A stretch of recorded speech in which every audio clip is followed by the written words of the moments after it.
Hello aspirants. इस video में आप लोग जानने वाले हैं मार्क्स के वर्ग संघर्ष के सिद्धांत के बारे में।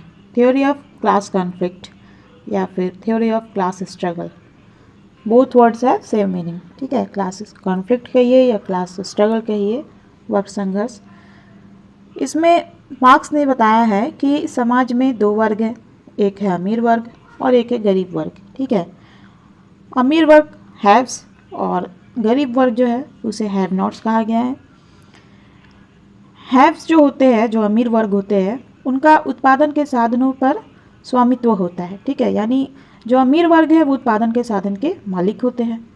और निर्धन वर्ग जो होता है, गरीब वर्ग, हैव नॉट्स, वो जीवन निर्वाह के लिए श्रम की क्षमता पर आश्रित होते हैं, यानी मेहनत करेंगे तो वो जीवन निर्वाह कर पाएंगे, ऐसी उनकी हालत होती है।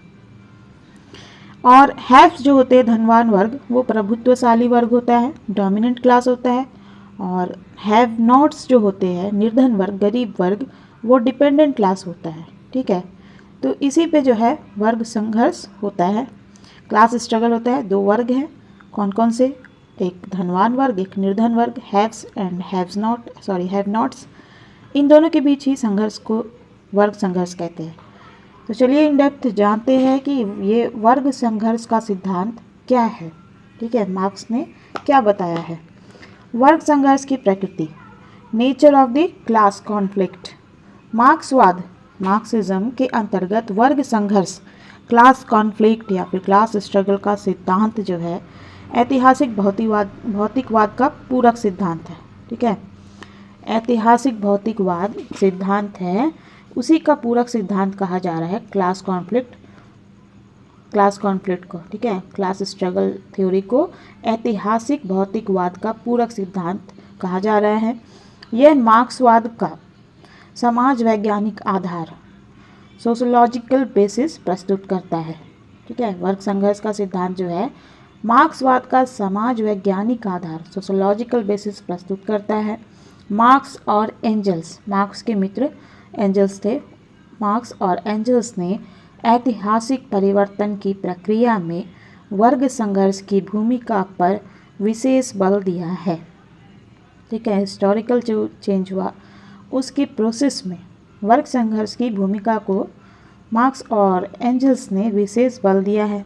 वर्ग संघर्ष का अर्थ है धनवान और निर्धन वर्गों, हैव्स एंड हैव नॉट्स का संघर्ष। जैसे कि मैंने अभी आपको बताया कि हैव्स और हैव नॉट्स के बीच में जो संघर्ष होता है उसी को कहते हैं वर्ग संघर्ष। ठीक है, इसमें होता है क्या है इस सिद्धांत में, इनमें धनवान वर्ग जो है उत्पादन के प्रमुख साधनों, मेजर मीन्स ऑफ प्रोडक्शन का स्वामी होता है, इसका मालिक होता है। और निर्धन वर्ग अपने जीवन निर्वाह के लिए अपने श्रम यानी लेबर की क्षमता पर आश्रित होता है। धनवान वर्ग का आकार बहुत छोटा रहता है, परंतु वह अपनी आर्थिक शक्ति, इकोनॉमिक पावर के इर्द गिर्द राजनीतिक शक्ति, पॉलिटिकल पावर का ताना बाना बुन लेता है। ठीक है, हमारे समाज में जो धनवान वर्ग है वो आज भी कम है। ठीक है, उनकी संख्या कम होती है गरीबों की अपेक्षा, गरीब ज़्यादा है ना, तो धनवान वर्ग का आकार जो है बहुत छोटा रहता है, लेकिन वो अपने इकोनॉमिक पावर, अपनी आर्थिक शक्ति के आसपास राजनीतिक शक्ति जो होती है, पॉलिटिकल पावर का ताना बाना बुन लेता है। अपनी मतलब धन दौलत की शक्ति से वो राजनीतिक शक्ति भी उन्हीं के हाथ में रहती है। इस तरह धनवान वर्ग प्रभुत्वशाली वर्ग, डोमिनेंट क्लास की स्थिति में आ जाता है और निर्धन वर्ग को पराधीन वर्ग, डिपेंडेंट क्लास की स्थिति में धकेल देता है। धनवान वर्ग क्या करता है, निर्धन वर्ग जो है, गरीब वर्ग जो है, उसको डिपेंडेंट क्लास की स्थिति में धकेल देता है। मार्क्सवाद के अनुसार समाज का वर्ग विभाजन, Marxism on the class division of society. देखो यहाँ पे वर्ग है, वर्ग में धनवान वर्ग है, निर्धन वर्ग है, हैव नॉट्स। धनवान वर्ग के क्या है, ये उनके पास उत्पादन के साधनों का स्वामी है, ये उनके पास उत्पादन के साधन है। ठीक है, धनवान वर्ग के पास। वही निर्धन वर्ग जो है वो जीवन निर्वाह के लिए श्रम की क्षमता पर आश्रित होते हैं। धनवान वर्ग जो है प्रभुत्वशाली वर्ग है, डोमिनेंट क्लास है। ठीक है, वहीं निर्धन वर्ग जो है वो पराधीन वर्ग है, डिपेंडेंट क्लास है। यहीं से शुरू होता है क्लास स्ट्रगल, वर्ग संघर्ष। ठीक है। अब देखो, मार्क्स और एंजल्स की प्रसिद्ध कृति कम्युनिस्ट मैनिफेस्टो, साम्यवादी घोषणा पत्र 1848। मार्क्स और उनके मित्र एंजल्स ने मिलकर कम्युनिस्ट मैनिफेस्टो की रचना की, जिसकी जो 1848 में प्रकाशित हुआ। उसके अनुसार समाज का अब तक का इतिहास वर्ग संघर्षों का इतिहास मात्र है। स्वतंत्र जन और दास, कुलीन और सामान्य जन, जमींदार और किसान, ठेकेदार और मिस्त्री, संक्षेप में जालिम और मजलूम, निरंतर एक दूसरे के दुश्मन रहे हैं।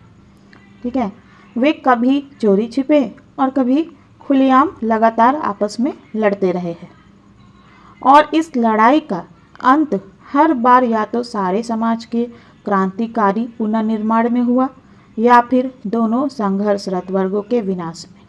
ठीक है, समाज जो है दो वर्गों में बटा है, एक निर्धन वर्ग, एक अमीर वर्ग, और दोनों में क्या होता है, कॉन्फ्लिक्ट होता है, संघर्ष होता है। और इस संघर्ष का परिणाम क्या होता है?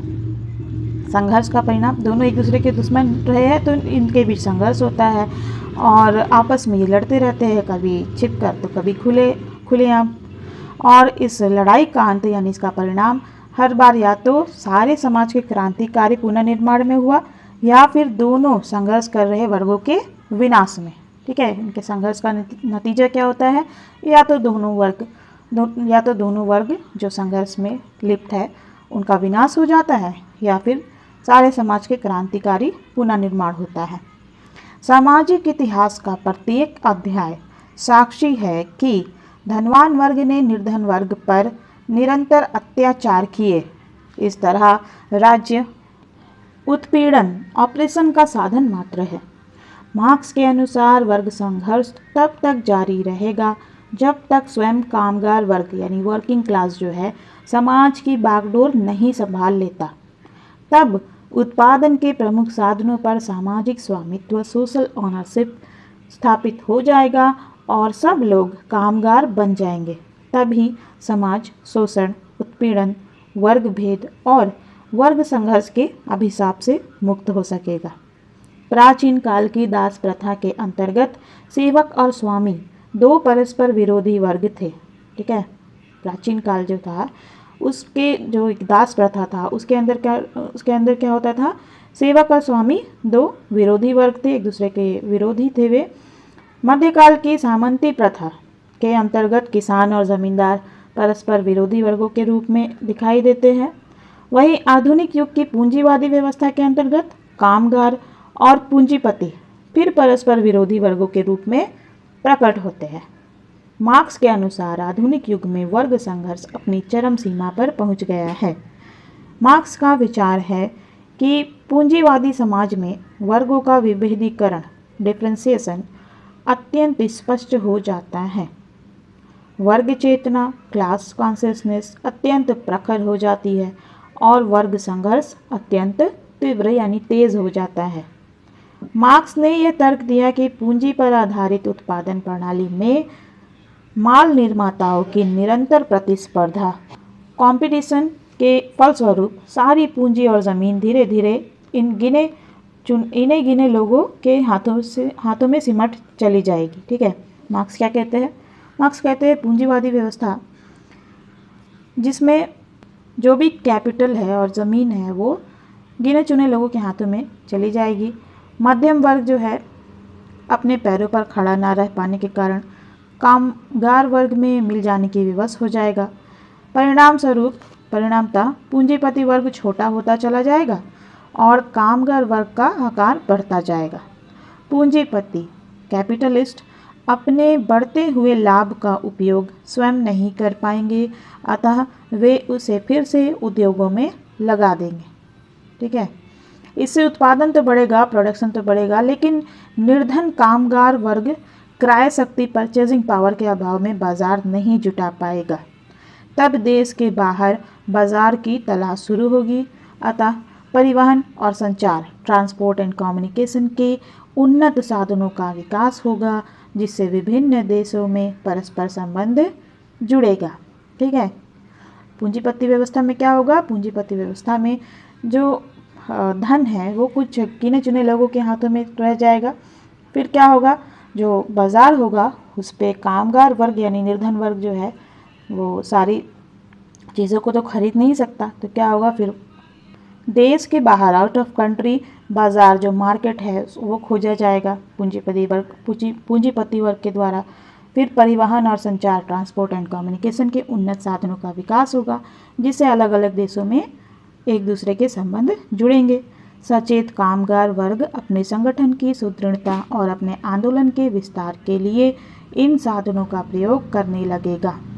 इस तरह पूंजीपति या बुर्जुआ बॉर्जेस और कामगार या सर्वहारा प्रोलेटारिएट वर्गों के बीच सीधे संघर्ष की संभावना उज्जवल हो जाएगी।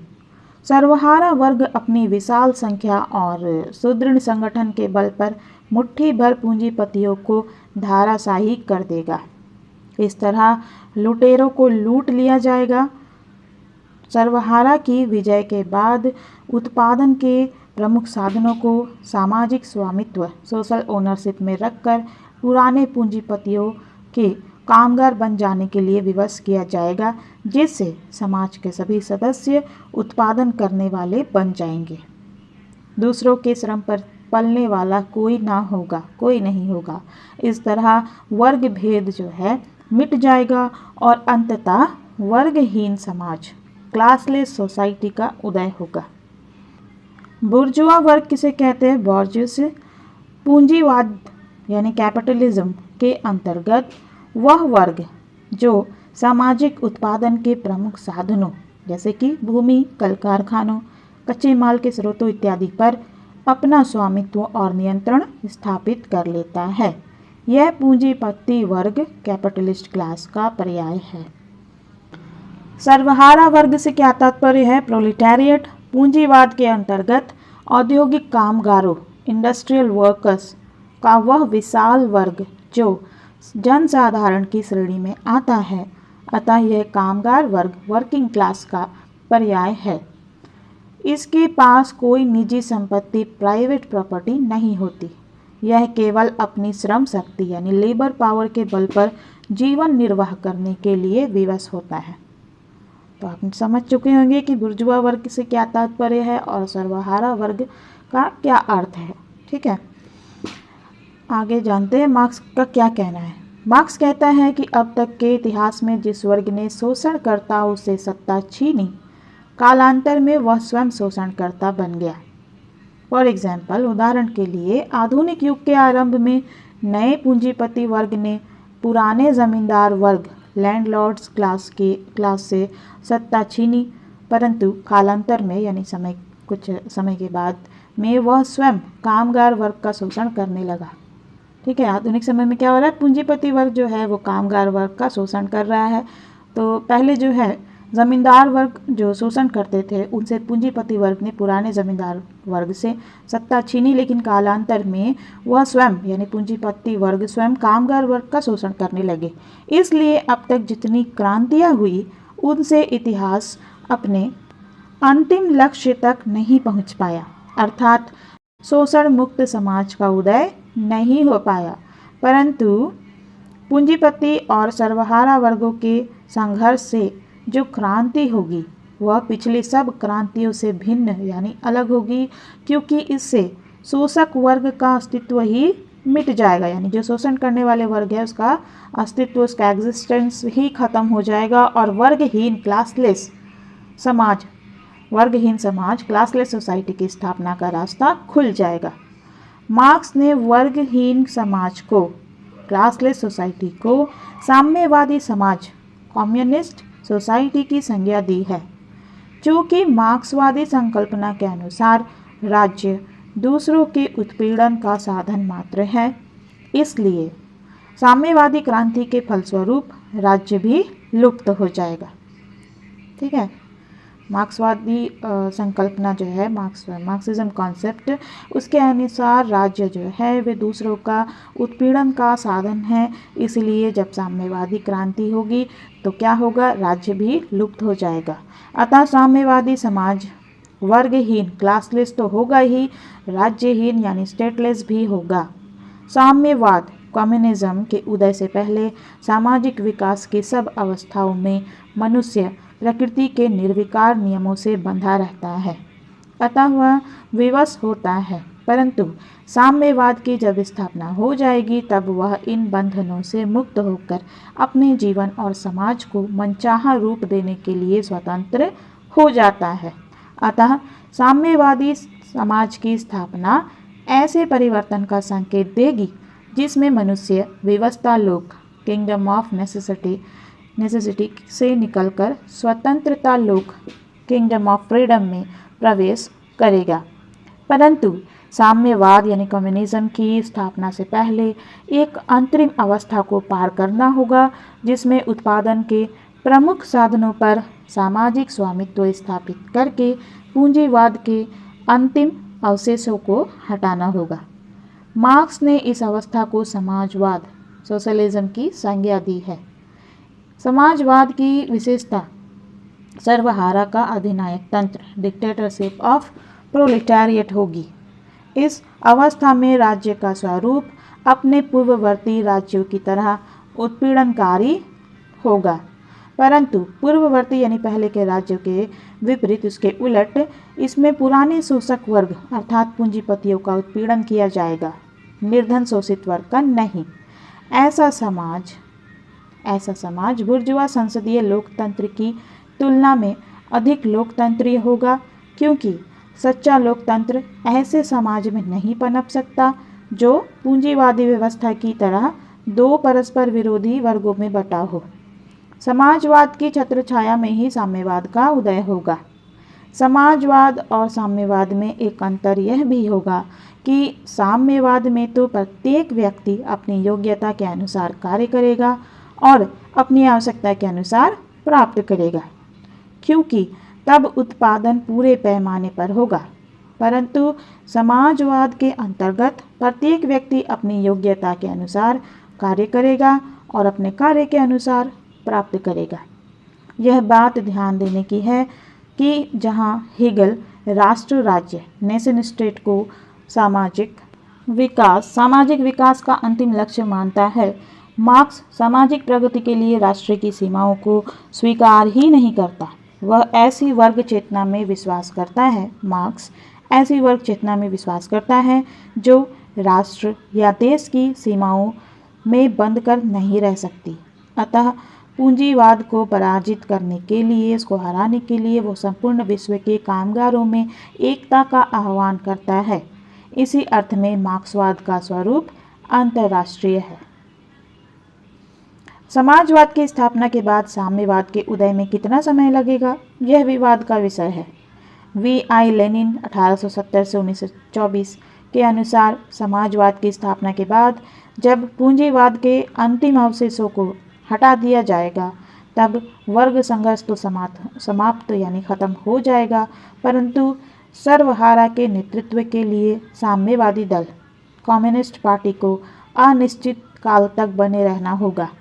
माओ जेडोंग 1893 से 1976 ने मार्क्स की द्वंद्वात्मक पद्धति डायलेक्टिकल मेथड का विस्तार करते हुए यह तर्क दिया है कि जब सर्वहारा वर्ग सत्ता संभाल लेगा तब भी अंतर्विरोध का नियम लॉ ऑफ कॉन्ट्राडिक्शन सक्रिय रहेगा, जिस पर मनुष्य का अपना वश नहीं होगा। ठीक है, जिस पर मनुष्य का अपना वश नहीं होगा। अतः समाजवाद के दौर में भी वर्ग संघर्ष का अंत नहीं हो जाएगा, केवल उसका रूप बदल जाएगा।